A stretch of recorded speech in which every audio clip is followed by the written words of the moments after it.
Welcome to the Control the Room podcast, a series devoted to the exploration of meeting culture and uncovering cures for the common meeting.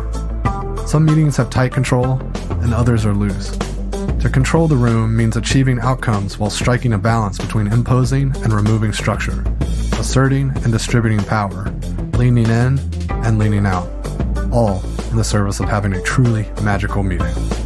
If you're listening to this podcast, there's a good chance that you'd be interested in checking out our third annual Facilitation Summit.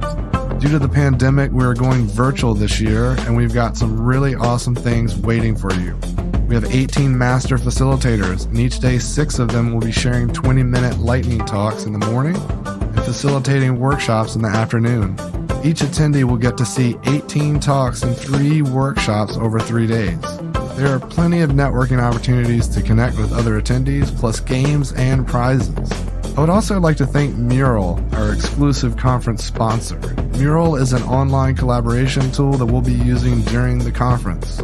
Hope to see you there. Register today at voltagecontrol.com/events.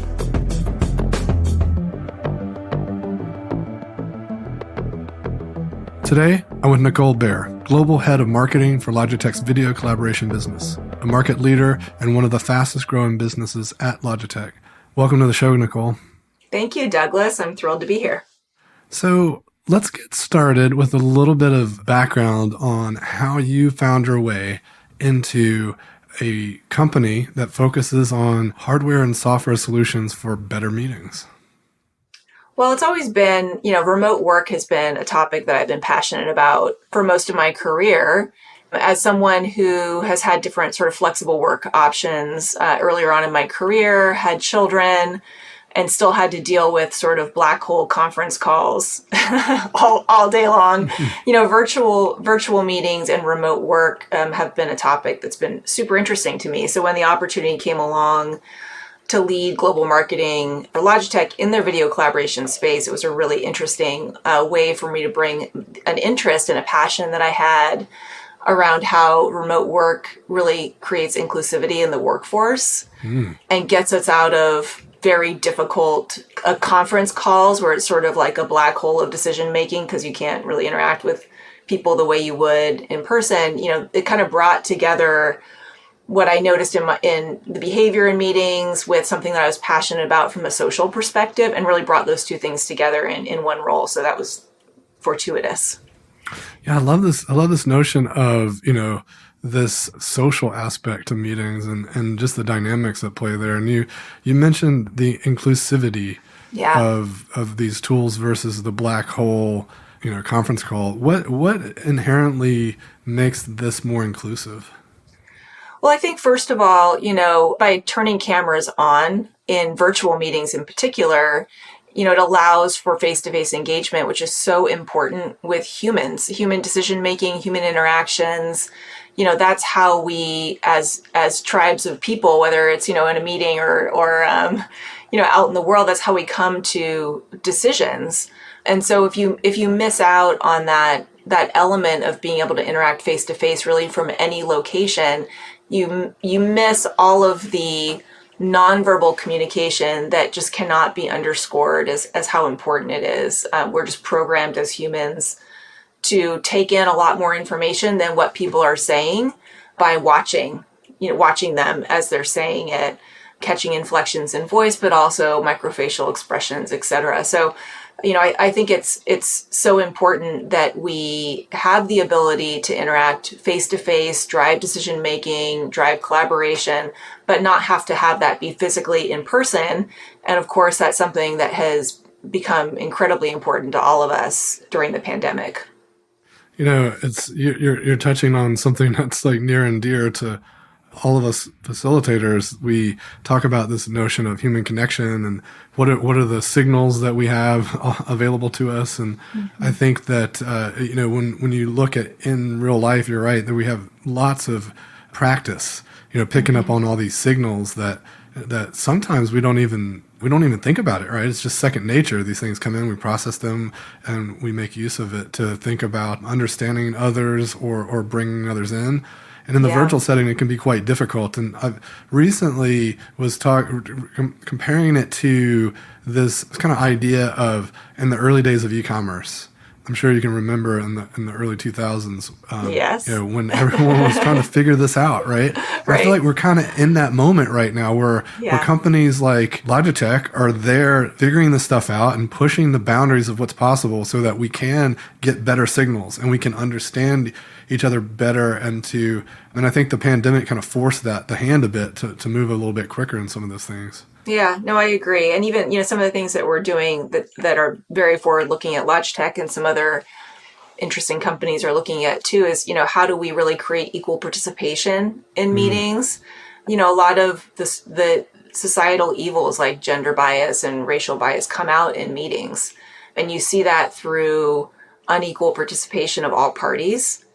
And, that's a really interesting avenue to explore people analytics around meetings and be able to sort of feed that information back to managers so they better understand their behavior and how they can improve HR, D&I teams, et cetera.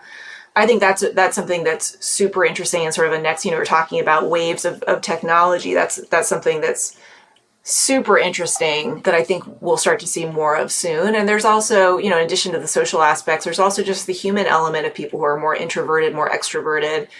And how do you ensure that all parties have a voice in a conversation and bring those diversity of opinions so that you're actually having really productive, differentiated meetings by bringing everyone into it? And that's a challenge, I think, for all managers to do and facilitators. A couple of things you said there were really intriguing. And the first one is, this notion of, I would say it's not the same for everyone, right? There are folks that have really amazing home setup. Right. Maybe they have the latest, greatest Logitech stuff, or they have the camera, they have the microphone, they have all the tools. Yeah. There's others that it's not for lack of resources, but they just don't have space in their home. Then you ladder in stuff like the pandemic is different than people deciding to work from home. There's a lockdown in place. There's childcare is not available. Right. And so you've got these dynamics where people are, I've been in workshops where people have had their mics muted and not participating because there's construction in the next room. They're trying to be sensitive to others. And so I'm really fascinated about what happens next when we can take what we've learned and the understanding that it is possible to work in this way and allowing our teams to be remote's totally fine, but we don't have this extra burden of worrying about educating our children right after the session or whatever. Yeah, absolutely. Well, I mean, that there's been, definitely the world, or I should say, solutions to try to address distractions. That's definitely been accelerated during the pandemic. Like, of course, Logitech makes webcams that will auto frame. We make headsets that will keep noise distraction out. But then companies like Zoom and Microsoft and, even anyone who really has a brand these days that they would like to have behind someone in a meeting are providing things like virtual backgrounds so that you really can work anywhere. And if you have the right tools, it kind of doesn't matter what's in your background. And as long as you have like a webcam and a headset, you can remain as focused as you can be given the other, factors that you said, like dogs that bark at every Amazon delivery. I'm using my own personal example, or children who have math questions, so yeah, I mean, we definitely have seen an acceleration of everything that has to do with the ability to work from anywhere in ways that we never could have imagined over the last, let's call it 6 to 9 months. It's the biggest remote work and remote meetings experience ever. No one could have engineered this. And it's also interesting to see, what we see in Logitech, some traditional industries who have really resisted having people work from home, coming around to the fact that you can trust people to be productive. If anything, the bigger problem is more around overwork and burnout. We've been working with Professor Dr. Joe Allen from the University of Utah, who has the vaunted title of being a PhD in meetings. He's actually an industrial organizational psychologist. And some of his recent data shows that, managers are spending nearly 90% of their time in meetings now. And people are just working nearly an hour more than they did pre-pandemic. And, it's interesting to see how concerns about working from home have pivoted to concerns about overworking from home. And concerned about having too many meetings and people being in too many meetings is another thing that's definitely, I think, being raised among management and traditional industries that, this was sort of a non-issue before, like financial services. So it's pervasive across industries. It's not just technology, for example. Yeah, it's like, I think it disrupted a lot of our habits and we started to reform new habits. It's like the need to drive in or commute on the subway or whatever broke up the day, Right. and it forced us to go through almost like Superman getting into the telephone booth and having to transform into this other role. So but the boundaries between, being a parent versus being a worker, they start to blur. Yeah. Yeah, absolutely. And it's, I can speak as someone who is a parent with two children, learning from home right now. Is it definitely creates a new cognitive load to have to sort of switch between modes constantly. People talk about the cognitive load of Zoom because we are working harder as humans. Zoom or Microsoft or whatever software platform you use, it creates more of a cognitive load for us to meet virtually versus in person because we have to work harder to read the signals that I was talking about earlier. But there's also a cognitive and emotional load of having to switch between work and engaging with work, and then also having your children need lunch, or you need to go get a package at the doorstep, things that you really wouldn't be experiencing if you were home all the time. So yeah, it's definitely, it's an interesting time that we're in. Yeah, I agree. And I think, part of it is, like you say, the fact that we haven't had as much experience being in virtual meetings. I mean, we've been doing in real life gatherings since we were, as soon as we could walk. I mean, yeah. Even before then we were being carried to them, and so Right. We've had a lot of time rehearsing and learning how to do those things. And the technologies, if you look at the technology space, I mean, we've been doing in real life meetings since the cave days, right? Yeah. And cave paintings. And so, this 10, 15, 20, however long you want to count it on this teleconferencing stuff, it's going to pale in comparison to our techniques and approaches we have. So it's amazing how far we come, but there's still a lot of work to do there. And I've just been really amazed at how far some of the things have been. And one thing I'm noticing is there's an open source tool called Jitsi that is that will track the airtime. So how much each person's been talking. Yes. And then there's a Zoom wrapper that you can, in their marketplace, that you can get. I'm blanking on the name right now, but I'll have to put that in the show notes. But but one of the coolest features it does for the facilitator is show you the distribution. And I think when you come back to that inclusivity piece, and if there's a mindfulness to how you approach it, then you can draw out those folks that aren't talking as much, or the ones that are over talking, maybe ask them to dial it down a little. Yeah. That's part of what we're looking at is what you're describing, meaning airtime and inclusivity. There's also a whole other element too of how AI can support the right behaviors in meetings and be able to, for example, not only take in information around who's talking, but things like voice level, how when people are getting heated, when their body level change, they shift from leaning in to sitting back. Even temperature in the room. Is it starting to literally get heated? We talk about conversations getting heated, but that actually has an impact on the temperature in the room that you're sitting in. We're talking about in real life gatherings, of course, at this point. But yeah, I mean, I think that we're going to find that out of this time, we're going to have developed so much more thinking around meetings, and we'll really advance and accelerate some of these analytics that can help people change their behavior in meetings. Because if you think about how much, a manager, as I was mentioning, a manager is now spending nearly 90% of their time in meetings. That is really where you're behaving. That's a lot of where your behavior is happening, is within meetings. So if we're not feeding back good insights on what's happening in meetings, we're missing a huge opportunity to really describe to people how they're behaving in concrete terms. And also have AI help with that. Have AI not only monitor what's happening in a meeting, but be able to give cueing. You can imagine, it's kind of a hokey example, but you can imagine Alexa, in a meeting saying, let's get back on topic,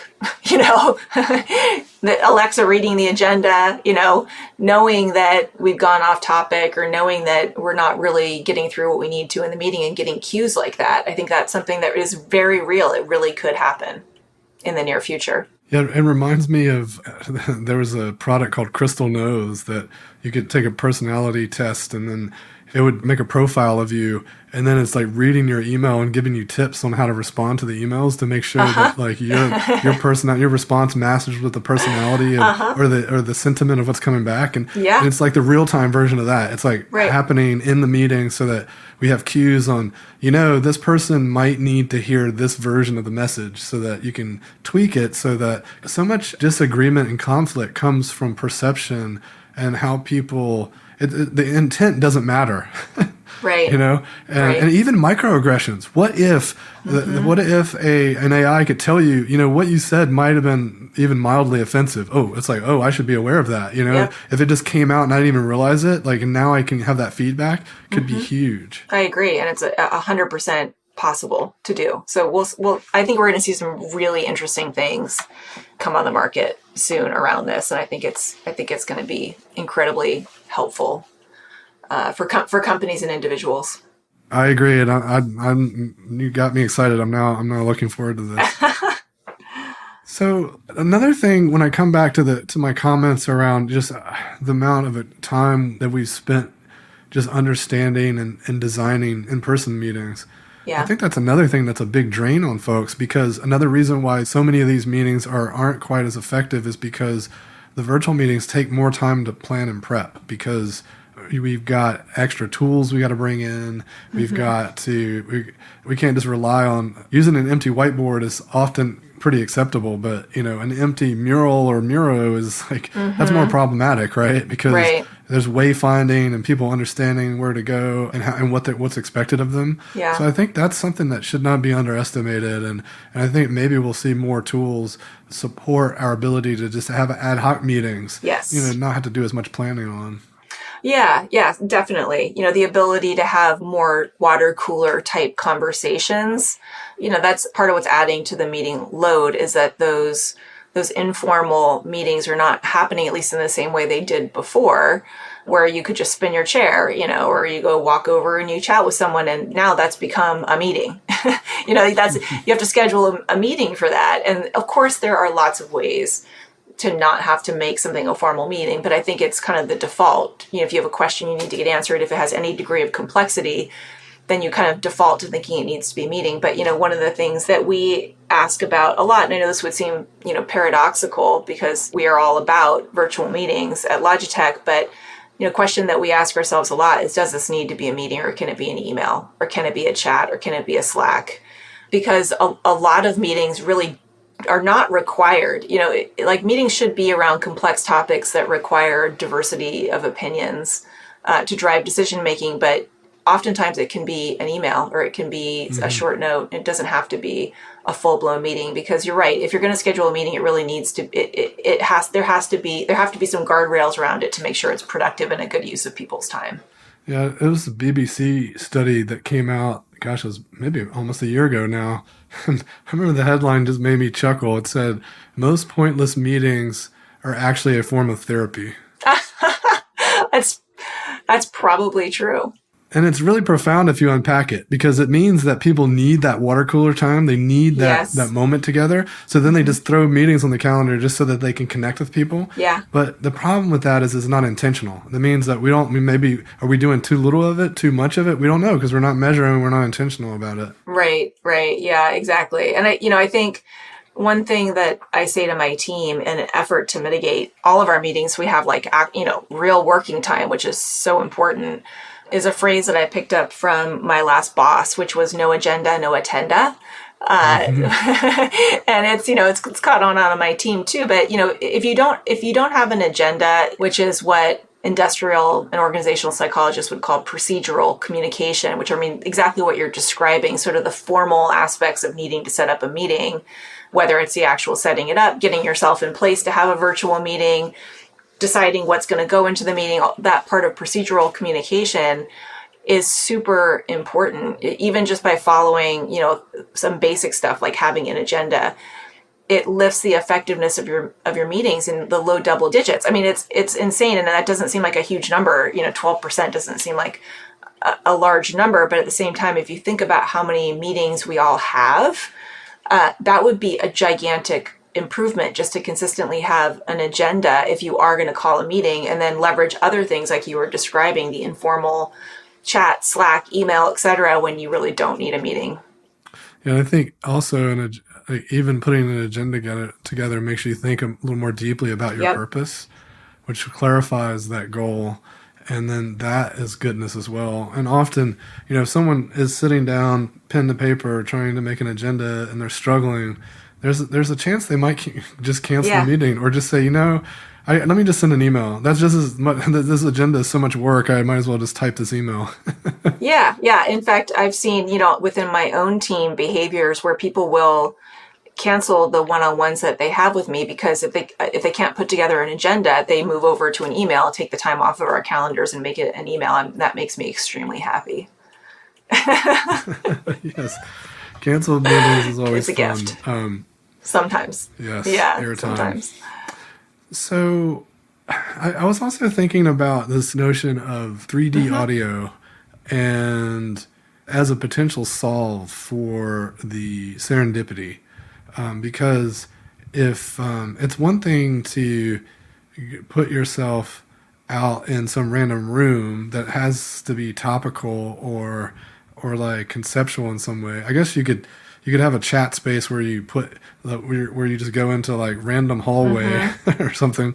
But this notion of this visual layout where it's almost like you're in a game interface and you just wander off to the spot like you would, and then someone else could be wandering around and you could potentially bump into them. And then even this notion of walking meetings, I think like everyone's kind of conceptually, I think we placed ourselves in these boxes, and most often they're these Hollywood Square boxes in Zoom, but nonetheless they could be conceptual boxes. And I think breaking out of that could really serve us well. And I think technology will start to allow us to do that more and more. And, I even think like, what if walking around somehow simulated some tech could realize you're walking around and realize someone else is going on a walk and maybe connect you for informal chat. Could some of those things start to happen? Or even AI figuring out that based on what they're doing and saying and talking about right now, I think these two people need to talk. That would be really interesting. Just being able to read email, for example, and know that they need to actually have a conversation. Kind of the opposite of using email instead of having a meeting. Sometimes you really need to have a meeting and just speak to each other. Yeah, but you don't know that until you bump into each other at the water cooler. But if the AI is figuring that out, it reminds me of the Abundance 360 conference. His name is Diamandis, right? And he wrote I think he did a Kaggle competition. It's one of those machine learning sites, right? And he did a competition to write an algorithm to look at all of his participants and figure out how to pair people up. And so when people showed up at the conference, each person got a name for someone they were supposed to go meet. And the AI had figured out who had the most probability of working together well. But it just dawned on me that it would be, based on the stuff that you've been talking about, it'd be so cool to be able to detect these kind of opportunities. Absolutely. Yeah. I think that's super interesting. And I was just thinking about what you were saying about that tech, the matchmaking tech. That would be great for just networking in general. We struggle with that as marketers. How do you set up sort of the best opportunities to network with people in real life or virtually? And that technology sounds like it's a really interesting solve for that problem. I mean, we certainly, I can say at Logitech, we're trying to sort of mix up the way that we meet. There's different policies that we have across different teams, or different sort of door openers for communicating and collaborating. So one of the managers I work with has something called, if the green dot's on, I'm on, something like that. I can't remember. It's something kind of catchy. But it basically means that if the green dot of availability is there, anyone can reach out to him in whatever medium they want to. So whether that means calling him or they want to chat with him or whatever it is, it means he's available for water cooler type conversations. And I think that's smart. We've also started doing, because walking meetings were definitely a thing. I did when we were still on campus.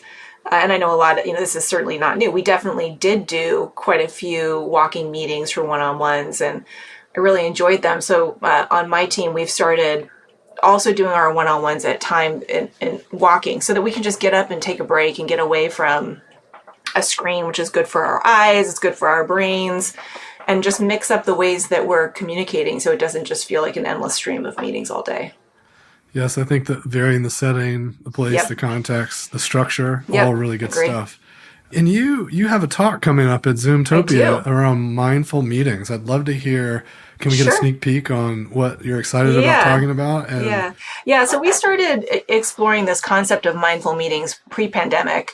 It seems like a long time ago now, but we had a really interesting gathering of thought leaders across a variety of different disciplines around how to have better meetings and really solving that big chunky problem. And we brought together faith leaders and coaches, or how they, since coaches have to, they have gatherings all the time of their players. We had neurosurgeons, we had psychologists, etc. We brought this group together to try to solve this net of how to make better meetings. And out of that meeting last October, we came up with this idea of mindful meetings.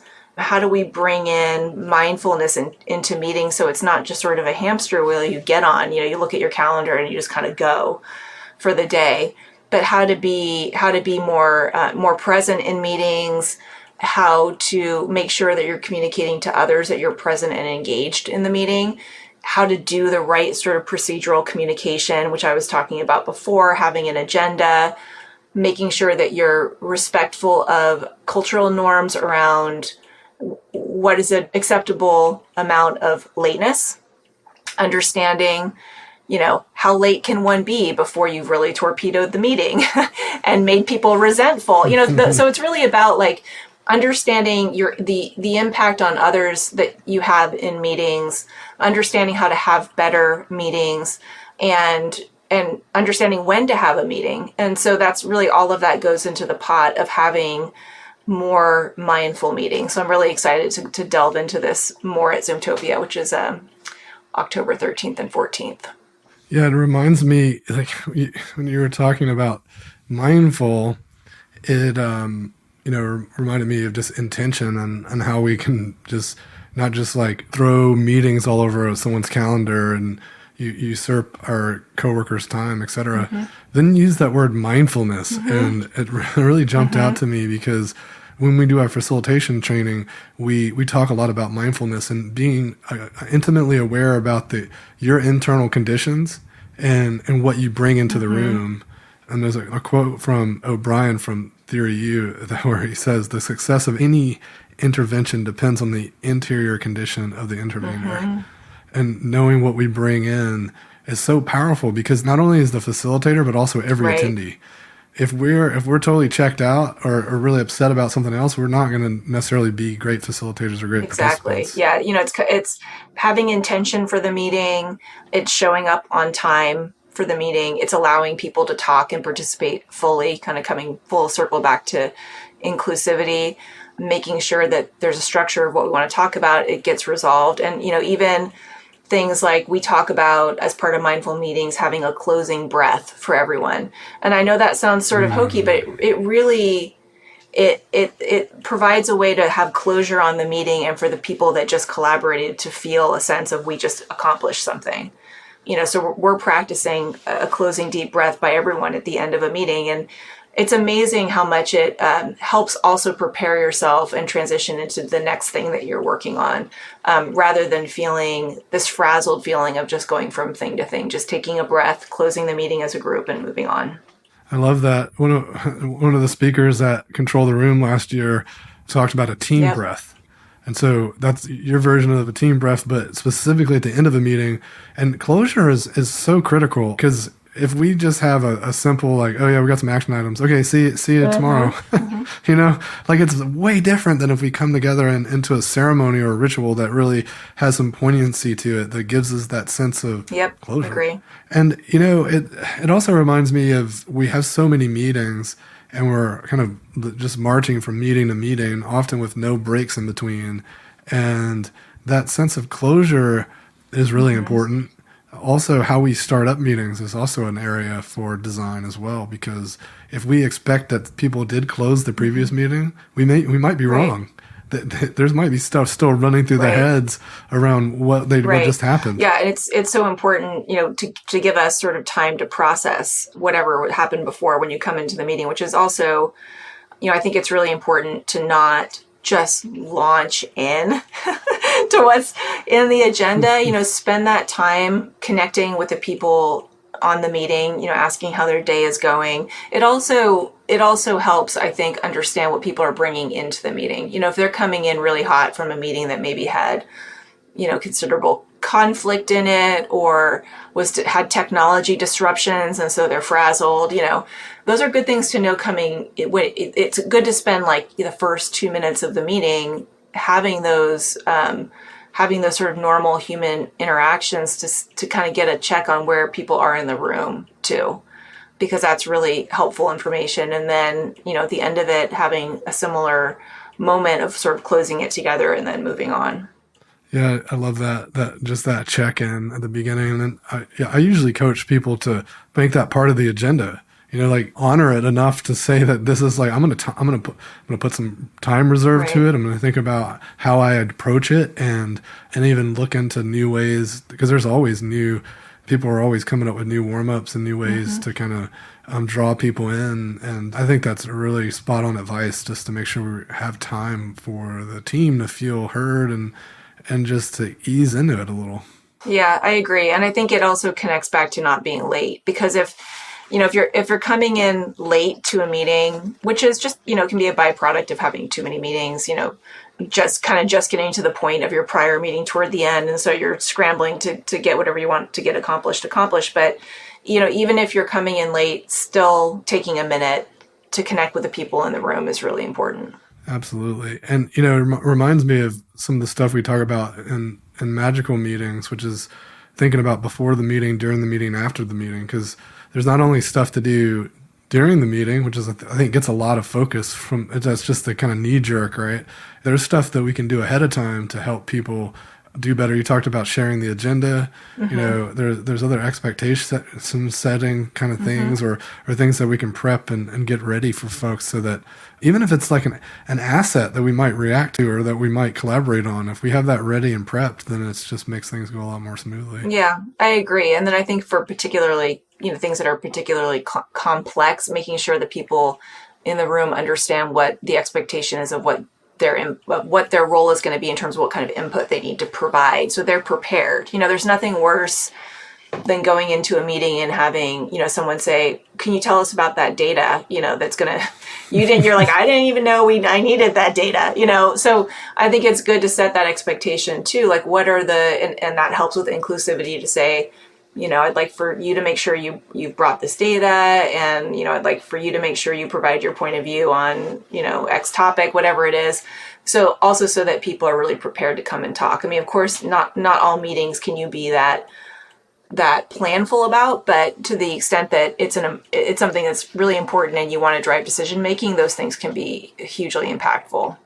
Yeah, and when you talk about inclusivity, I mean, there's some people look at a chart of numbers and like immediately see the patterns.